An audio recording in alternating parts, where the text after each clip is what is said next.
नमस्कार दोस्तों, आप सभी का स्वागत है जी आपके channel Sumit Jaiswal finance expert में। दोस्तों बिल्कुल ही नए लोन प्लेटफॉर्म का आज आपको रिव्यू देने जा रहे हैं जिसका नाम है फंड ले लो। अब ये भी एक नया प्लेटफॉर्म है, पेडे वाला ही प्लेटफॉर्म है, सैलरी एडवांस वाला ही प्लेटफॉर्म है। सैलरी इंडिविजुअल आप होने चाहिए, पैन कार्ड, आधार कार्ड, बैंक स्टेटमेंट होनी चाहिए और आपकी उम्र 21 से 55 साल के बीच में होनी चाहिए, तो ही दोस्तों आप यहाँ पे लोन अप्लाई कर सकते हैं। अब पेडे जो लोन होते हैं हैवी चार्जेस वाले होते हैं, तो सोच समझ कर लोन लेना है। नहीं रिपेमेंट करेंगे सिविल भी डाउन जाएगा, कॉल्स भी आएंगी फॉर रिकवरी और फ्यूचर में भी लोन लेने में आपको प्रॉब्लम होती है।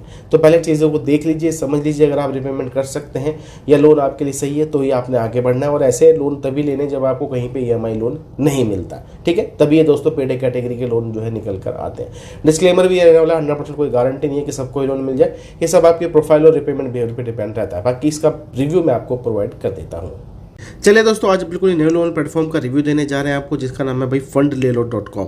ये दोस्तों एक सैलरी एडवांस वाला प्लेटफॉर्म है, तो आप समझ गए होंगे एक पेडे प्लेटफॉर्म है। पैन कार्ड, आधार कार्ड, बैंक स्टेटमेंट यहाँ पर अनिवार्य है, ठीक है जी। यहाँ पे आप भाई इमरजेंसी नीड में जो है लोन ले सकते हैं। लोन आपको आरबीआई रजिस्टर्ड एनबीएफसी फॉर्म से यहाँ पे प्रोवाइड किया जाता है, ठीक है जी। यहाँ पे मिलेगा आपको सैलरी एडवांस लोन, जिसमें क्विक अप्रूवल मिलेगा, इजी डिजिटल डॉक्यूमेंटेशन है, एनबीएफसी से लोन मिल रहा है और यहाँ पर भैया पेडे वाले कैटेगरी में आपको लोन मिलता है, ठीक है जी। अब यहाँ पर देखिए इन्होंने बता रखा है जी अपना एलिजिबिलिटी क्राइटेरिया, वो भी खैर मैं आपको बता देता हूँ।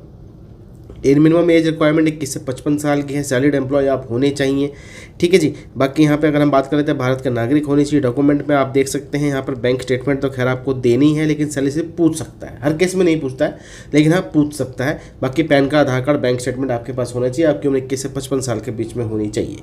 लोन जो मिल रहा है वो एनबीएफसी से मिल रहा है। लैंडिंग पार्टनर जो है इसका वो है सोलारा कैपिटल लिमिटेड। अब सोलारा कैपिटल लिमिटेड जितने भी इसके लोन प्लेटफॉर्म आपको मिलेंगे, काफ़ी सारे, एक नहीं है, काफ़ी सारे हैं सोलारा के प्लेटफॉर्म। अब वहाँ पे क्या है कि पेडे वाली कैटेगरी में ही लोन ये लोग देते हैं। तो ये जो है दोस्तों फंड ले लो, ये भी सोलारा कैपिटल का प्रोडक्ट है और सोलारा कैपिटल आपको पेडे लोन ही देता है। अब किस प्रकार से देता है चलिए बता देता हूँ, लेकिन उससे पहले सपोर्ट के बारे में बात कर लेते हैं। अगर कोई प्रॉब्लम आ जाए या फिर इशू आ जाए, आप इनको जो है कॉन्टैक्ट कैसे करेंगे। कॉन्टैक्ट अस में जाएंगे तो यहाँ पर दोस्तों इनको व्हाट्सअप सपोर्ट आपको देखने को मिल जाएगा, फ़ोन का नंबर आपको देखने को मिल जाएगा, बाकी केयर भी देखने को मिल जाएगा। दिल्ली की वैसे बेसिकली कंपनी है, कोई समस्या आ जाए तो आप इनको कॉन्टैक्ट कर सकते हैं। बाकी किस प्रकार से लोन दे रही है वो मैं आपको बता देता हूँ। तो जैसे कि आप देख सकते हैं 10,000 रुपये का अप्रूवल है, समय मिला है 30 दिन का, हालांकि इंटरचेंज हो सकता है। यहाँ पर आपको 21 दिन, 30 दिन, 40 दिन, 45 दिन, इस हिसाब से दोस्तों समय देखने को मिलता है। अब जितना ज़्यादा समय आपको मिलेगा उतने ही चार्जेस आपके बढ़ जाएंगे, क्योंकि ये पेडे प्लेटफॉर्म है, 1% पर डे चार्ज लगता है। अब देखिए 10,000 रुपये का लोन है, 10,000 रुपये की प्रोसेसिंग फीस है, 10% सीधा 180 रुपये का उस पर जीएसटी है। तो ये जो पैसे हैं आपके काट लिए जाएंगे, ठीक है, यानी कि 1280 रुपये कटेंगे, बाकी आपके खाते में जो आएंगे 8,820 रुपये आएंगे।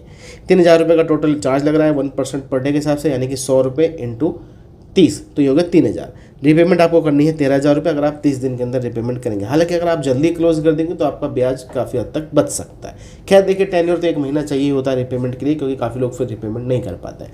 बाकी देखिए मैं यही सलाह दूंगा, ये इमरजेंसी नीड में यूज़ करिए, जब आपको कहीं से ईएमआई वाला लोन नहीं मिल रहा, इनके आदि भी नहीं बनना है, नहीं तो आप रिपेमेंट नहीं कर पाएंगे और एक लोन के दलदल में फंसते चले जाएंगे। तो सोच समझ कर ही लोन लेना। अगर आप रिपेमेंट कर सकते हैं हम आपको तभी सलाह देंगे, आप इसकी तरफ बढ़िए, नहीं तो भैया आप लोन मत अप्लाई कर लीजिए, किसी दोस्त से उधार ले लीजिए, वही ज़्यादा बेटर आपके लिए रहने वाला है।